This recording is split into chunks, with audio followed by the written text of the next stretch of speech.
Hello everybody, Kevin Shaw, full-time English teacher, part-time English tutor, and I'm here to give you another miniature lesson.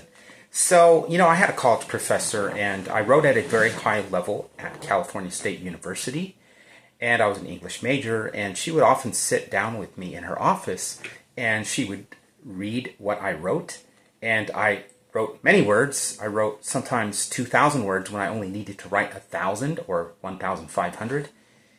And she would read a paragraph, and she would not know what I meant to say here. So it'd be a big question mark in her mind.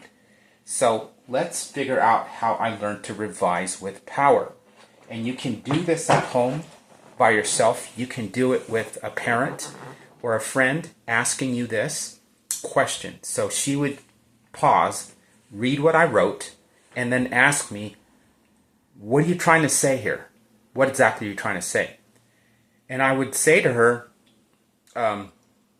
this story confirms my faith in humanity. She would ask me how. Well, the example that the author gives shows a young lady using her faith in others to better the situation instead of retaliating when she was done wrong. And my teacher would say, that makes a lot of sense, but you didn't include it in your paragraph. And so what I would learn from that would be, oh my goodness, I need to say something really simply. And when I'm reading a paragraph that I wrote, obviously, especially if I'm writing really fast, which I do suggest, by the way, I may not quite get all my thoughts out very clearly. I'm just going to get a lot of words out there. And have you ever written or read what you wrote and wondered, what am I trying to say? And it's the same thing for your reader. They don't know what you're trying to say either. So here's what you do.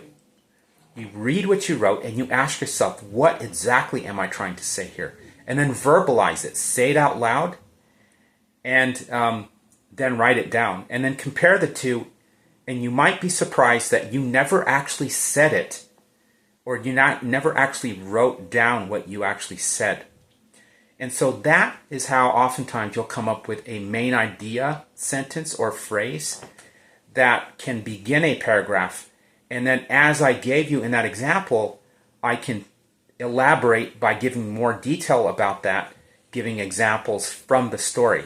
And then you can see that my development of that paragraph is actually very strong, because I'm actually backing up what I said with evidence from the text.